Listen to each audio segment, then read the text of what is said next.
RX-79 그라운드 타입 6전형 건담은 1996년에 발매된 OVA 기동사 건담 JMS-08 소대에 등장하는 주역기로 RX-78 건담의 B급 파츠를 사용한 양산기이자 유니콘과 더불어 우주세기 건담 설정 논란의 주역이기도 합니다. 파일럿은 시부코 아노와 함께 우주세기 건담 최고의 사랑꾼으로 거론되는 시로 아마다라고 생각하기 쉽지만 양산형 기체이기 때문에 그 외의 병사들도 사용하죠. 이 기체가 나오는 외전작은 상당히 많기 때문에 그들 모두가 주역인 거예요. 원래 건담은 선역이든 악역이든 항상 작품의 주역이었습니다. 하지만 제작 데스크였던 가와구치 요시타카는 처음에는 건담이 없는 작품으로 기획했죠. 짐, 자쿠를 바탕으로 세계관을 넓히려고 했던 겁니다. 하지만 08소대는 물리매체인 OVA를 파는 게 목적인데 0080에서 잘 팔렸던 건 결국 건담이 나오는 화뿐이었던지라 어쩔 수 없이 건담을 등장시킬 수밖에 없었죠. 이후 작품은 건담을 적극적으로 어필하는데 1화는 시로가 볼로 자쿠를 격파하는 내용이지만 그럼에도 불구하고 1화 초반에 건담이 잠깐 등장하는 시기입니다. 이런 정황으로 볼 때 원래는 볼드의 자쿠의 구도로만 기획되었던 에피소드가 아닌가 싶어요. 이렇듯 건담을 중시하는 식으로 방향이 변경되었지만 샤아와 아무로를 카메오 출연시키는 것만큼은 철저히 막아냈다고 합니다.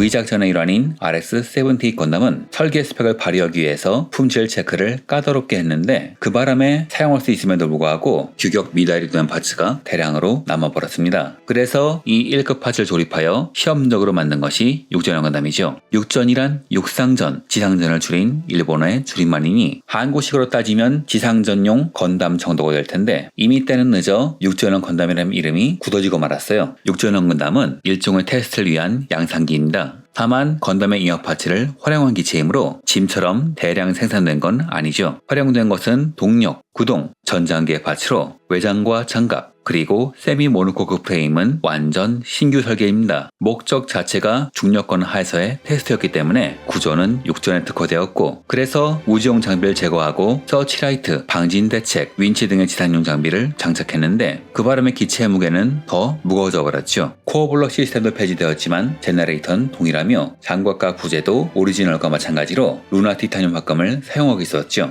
다만 재사용품이기 때문에 부품의 질에 편차가 있어 기체 각각의 성능은 저마다 달랐고 나중엔 이로 인한 문제를 막기 위해서 소프트웨어로 기체를 관리하며 대중한 출력을 억제하기 위해 리미터가 부착된 기체도 있죠. 이는 조종사가 임의로 해제할 수 있고 이렇게 되면 스펙 이상의 성능을 발휘하는 맥스 모드가 되는데 시로가 리미터를 해제하자 부품이 과열되기도 하는 등 사실상의 결함기체이기도 합니다. 시로는 이런 결함기체를 용기와 사랑으로 잘 활용하죠. 설마 성우를 용자왕 히야마 노부유 클란치니오가 이것 때문일까요?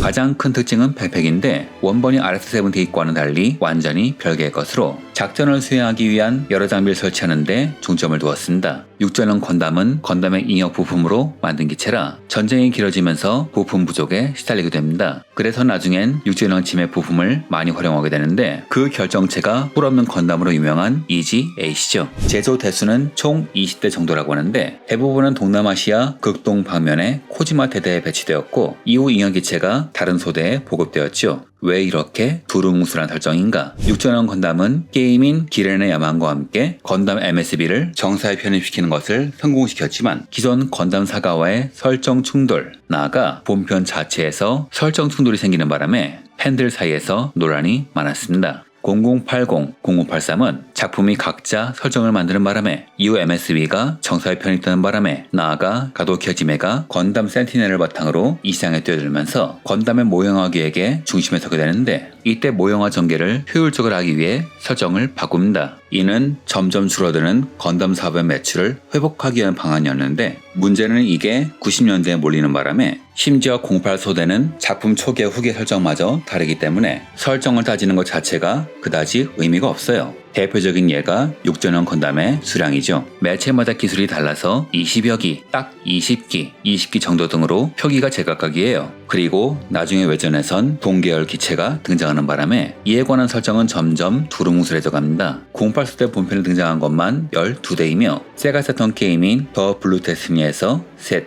아케이드 게임인 스피리츠 오브 지온에서 셋, 클라이맥스 UC의 카무나기, 건담 전기의 매트기, 미싱링크의 슬레이블레이즈, 성우라 조각에서 엔데를 구한 건담, 붉은 삼거성 등을 합치면 이미 23기인데 아무래도 완구 판매를 위한 작품 특성상 주인공에겐 반드시 건담을 태워야 할 테고 그런 외전을 만들기 좋은 게 1년 전쟁의 국지전이고 건담 에이스를 중심으로 이런 외전은 더 나올 테니 앞으로도 잉여 파츠로 만든 건담은 계속 늘어날 듯 합니다. 결국 이렇게 설정 등으로 인해 소동이 이어지자 2001년 백과사전인 건담 오피셜의 저자 미나가와 유카시가 썰라이즈는 영상화된 것을 우선한다고 발언했고 썰라이즈의 이노우에 코이치는 2004년 건담 월드의 오피셜은 영상화만을 인정한다고 봐도 좋다. 하지만 그렇게 되면 토미노 감독의 소설이 문제다 란 애매한 발언을 하면서 일단 영상화에 중점을 둔다고 못은 박았지만 빠져나갈 여지도 동시에 두었죠. 일본어 잘 들어야 합니다. 그리고 이 말도 이후에 유니콘이 소설임에도 공식이 되면서 나중엔 흐지부지 되었죠. 결국 썰라이즈는 출판물을 바탕으로 설정을 정리하는데 진마스터 아카이브에는 유용 가능한 부품을 조합해 몇 로트 분량의 기체가 더 만들어지긴 했다 라고 일단 마무리 짓죠. 뭐 늘 말하듯 건담 설정은 상업을 위해서 언제든 바뀌기 때문에 그냥 그렇구나 하고 즐기는 게 좋습니다. 육전형 건담은 컨셉 자체가 양산기이므로 무장도 범용성을 중시한 양산형 장비를 사용합니다. 그리고 이 기체 장비가 이후 연방군의 제식 장비가 되죠. 육전형 건담은 오오카라와 쿠니오 작품이지만 사실상 차량, 병장, 그리고 후계기인 이지에이슨 야만의 키미토시 작품인데요. 감독인 칸다 타케유키부터 밀리터리의 조예가 깊은지라 이 기체의 기존 병장은 밀리터리물로 보는 것 같습니다. 가장 충실하고 디테일하죠. 지상에서는 열을 빨리 식히지 못하기 때문에 빈병기보다는 실탄병기 많이 쓰는데 실탄계 장비의 개발 및 생산은 야시마 중공이 담당하고 있습니다. 미라이 야시마, 브라이트의 아내죠. 브라이트가 괜히 복받은 사람이 아닙니다. 100mm 머신건은 사용성, 위력, 신뢰성 모두가 높게 평가된 지상부대의 주력병기지만 1년 전쟁 후에는 90mm 계열 장비에 밀려 자취를 감추게 되죠. 좌우 사이드 스커트에 예비 탄창이 있습니다. 빔라이플은 건담의 빔라이플의 마이너 체인지로 제너레이터 출력은 건담과 같지만 지상에서 사용하므로 냉각 장치가 달려 있습니다. 짐의 빔 스프레이건에 사용된 복합 상자용 센서 시스템에 보아의 라이센스를 받은 조준 시스템이 탑재된 식이죠.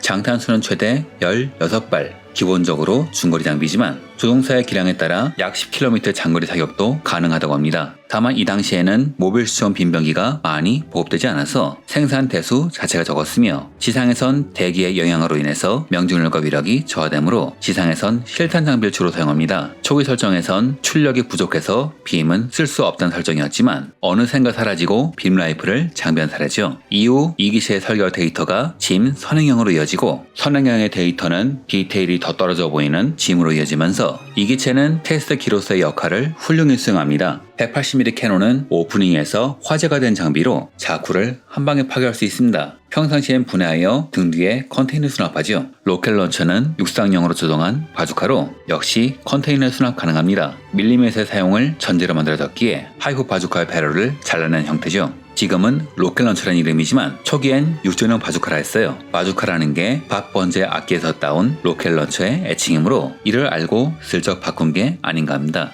미사일 런처는 연장 미사일 컨테이너 3기를 십자형으로 연결하고 센서와 그립을 장착한 휴대용 미사일 발사대입니다. 장탄수는 6발이며 어느 정도의 유도 기능도 갖추고 있죠. 네트건은 그물을 발사하는 포획용 장비입니다. 빔사벨은 종원이 장갑 내부에 수납되어 있습니다. 등에 배치하면 나무나 건물에 걸릴 수 있기 때문인데 이러면 반대로 선 상태에서 빔사벨을 뽑을 수 없기 때문에 이후 이런 기체는 보이지 않게 되었습니다. 그래서 SD 건담 G 제너레이션 워즈에서는 사출된 빔사벨을 공중에서 잡아채는 연출이 도입되죠. 애니에선 나오지 않는 게임만의 연출입니다. 그런데 사실 이 기체의 빔사벨은 이런 설정적인 요소보다는 작중에서 시로가 작업을 하기 위해 온천물을 데우는 데 사용한 게 더 화제가 되었죠. 이 기체의 무릎에는 스파이크가 존재합니다. 접근전을 상정한 스파이크지만 작중에서는 캐논포 사용 시 반동을 억제하는 용도로 사용되죠. 키트의 설명서마다 용도가 제각각인 다용도 장비입니다. 가슴에 있는 발칸포는 반고동식이라 가동이 제한되는 바람에 조준이 어려워서 견제형으로 쓰기가 어렵습니다. 단 위력은 상당히 높아서 노리스의 육전형 자쿠는 물론 아스라스를 제어 불능으로 만드는 대활약을 하기도 했죠. 1번 헤드 발칸은 옵션입니다. 쇼트 실드는 소형화된 방패로 끝에 있는 스파이크로 찌르는 공격도 할 수 있습니다. 가장 유명한 건 애니메이션의 오프닝이죠. 거의 대부분의 기체에는 소대나무가 마킹되어 있습니다. 흉부 발칸 옆에 멀티 런처는 섬광탄 넷 런처를 발사할 수 있습니다. 건담 해머는 06 소대 기체가 갖고 있던 모닝스타형 장비로 육전형의 표준 장비는 아니라고 합니다.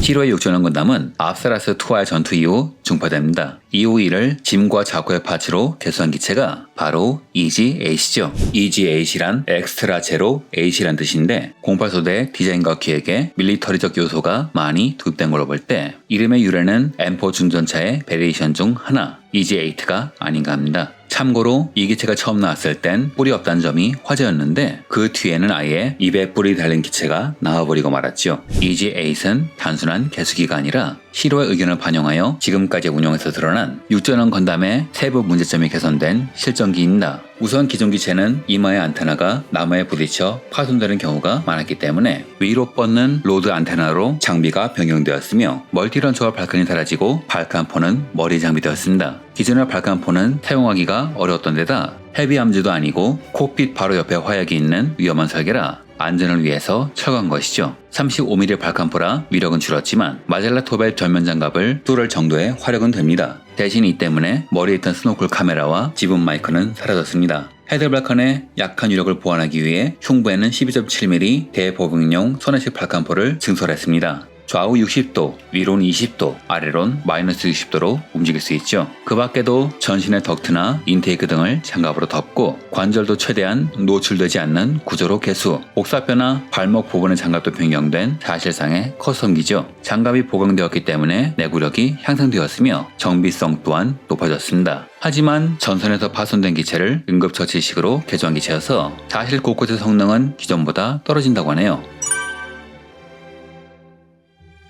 프라모델은 좀 아쉽다 할까요? HG-9F 커스텀은 폭발적인 인기를 누렸고 이후 HG-UC가 탄생한 계기가 되었던 전설의 키트인데 육전형 건담과 EG-8도 이 정도는 아니지만 나름 훌륭한 키트였어요. 문제는 세월이 한참 지난 후 HG-UC로 나오면서 원가 절감이 문제인지 설계상의 문제인지 몰라도 나중에 나온 기체가 절대적으로 나은 게 아니란 겁니다. 그래서 이 기체들을 조금이라도 더 멋있게 만들려면 둘 다 구해서 개조를 해야 하는 번거로운 사양이죠. 예를 들어 옵션의 발칸 포드와 로드 안테나가 HG-UC는 없기 때문에 구입한 HG에서 따와야 한다던가 또한 육전형에는 컨테이너, EG-8엔 패러슈트 팩이 포함되어 있어 둘 다 필요하면 둘 다 질러야 하는 사악한 상술을 자랑하죠. 이런 분할형 상술은 마스터 그레이드도 마찬가지라 육전형엔 캐논포, EG-8엔 바주카만 들어있기 때문에 두 장비 모두 필요하면 둘 다 살 수밖에 없는데 정작 미사일 런처는 육전형 지면만 들어있기 때문에 모든 장비가 필요하면 셋 다 사야 합니다. 그나마 HG는 좀 사정이 낫죠.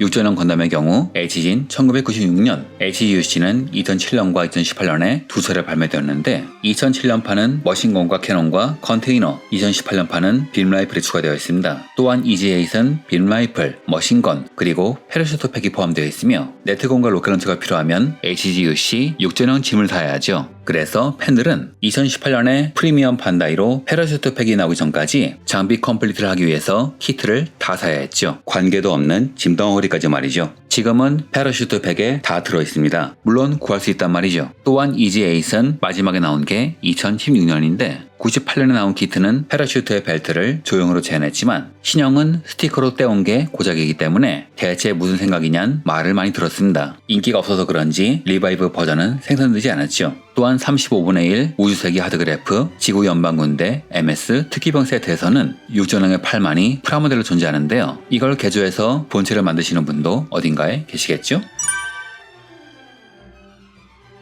우주색이든 비우주색이든 건담은 특출난 성능을 보이지만 이 기체는 그런 면모가 전혀 보이지 않기에 사람들은 이를 최약체 건담이라 부릅니다. 하지만 이건 다른 건담들과 비교했을 때 이야기고 당시 모빌스와 비교하면 고성능인 건 확실하며 지상 한정이라면 RS-78과 동등한 성능을 발휘한다고 하네요. 이 작품은 아이들을 위해 만들어진 게 아니라 MSB를 바탕으로 건담의 밀리터리적 부문에 심취한 기존 팬들을 위해서 만들어졌기 때문에 이 기체는 일당백의 활약보다는 여러가지 장비를 활용하여 작전을 수행하는 병사같이 활약합니다. 이렇게 건담의 밀리터리적 부분을 잘 살렸네요. MSV와 우주세기를 훌륭히 잇는 가교 역할을 하기도 하지만 작품 자체의 태생이 태생인지라 설정 충돌의 원흉이 되기도 했습니다.